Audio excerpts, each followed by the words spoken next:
मेरे पास मदर्स आती हैं ओपीडी में जो कि obviously they don't want to give bottles to the child, but ना चाहते हुए भी ब्रेस्ट मिल्क सप्लाई मदर की कम है या फिर any other situation in which the mother is tied upon, mother को ना चाहते हुए भी बच्चे को बॉटल देनी पड़ती है। अगर ऐसी सिचुएशन में मदर टाइड अप है तो हमें ये देखना है कि हम मदर को बेस्ट पॉसिबल गाइडेंस दें कि वो अपने बच्चे को कैसे बॉटल से हेल्दी फीडिंग कर सकती है।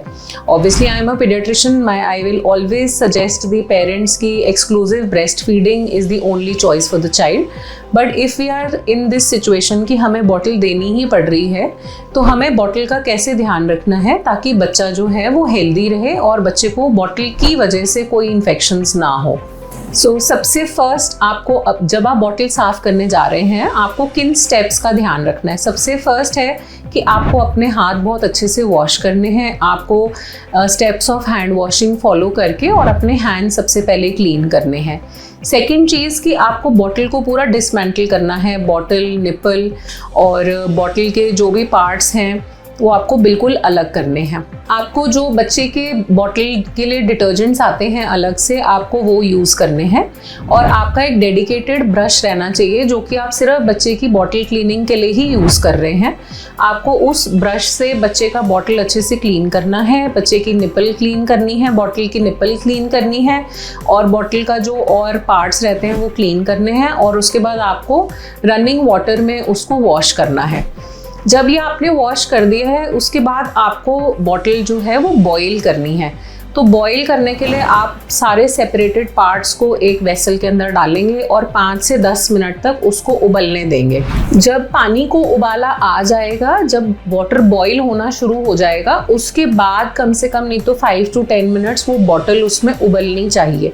अब सेकेंड चीज़ जो मैं कॉमनली ओपीडी प्रैक्टिस में देखती हूँ वो ये है कि मदर्स मॉर्निंग में एक बार ही बॉटल उबाल देती हैं और फिर वो सारा दिन वो बॉटल रिंस करके बच्चे को दूध पिलाती हैं। नहीं, this is a cause of infection. You have to make sure कि हमेशा बॉइल्ड बॉटल ही जा रही है बच्चे के पास।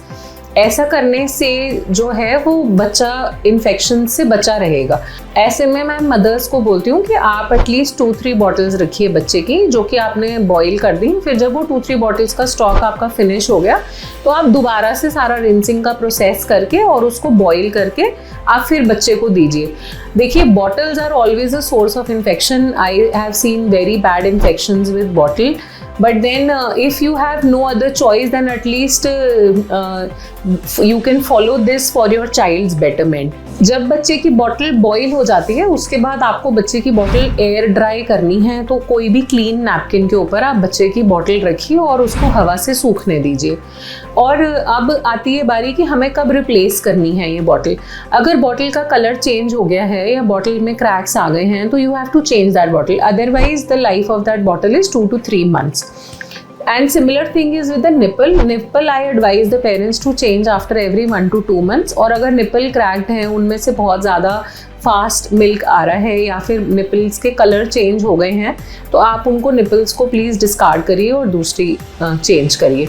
देखिए, I am repeating myself, breast feeding is ideal, exclusive breast feeding is must, but then if you are stucked in a situation in which you are not able to breastfeed your child, then please at least use the bottles judiciously because we see very bad gastroenteritis and very bad infections in the child। Nipple का life रहता है 1 to 2 months। आपको bottle का जो nipple है वो every 1 to 2 months change कर लेना चाहिए and you have to do this earlier also if there are cracked nipples or if the milk is coming out very fast then you have to change the nipple of the bottle। And जब भी बच्चे को कोई infection है oral cavity का, oral thrush है, तो you have to change the nipple after that illness, नहीं तो this can lead to recurrence of the same problem. So in the end I want to specify exclusive breastfeeding is a boon for the child। आपको exclusive breastfeeding ही करना चाहिए, but अगर किसी कारणवश आप बच्चे को exclusively breastfeed नहीं कर पा रहे हैं then please follow these instructions for good hygienic bottle feeding of your child।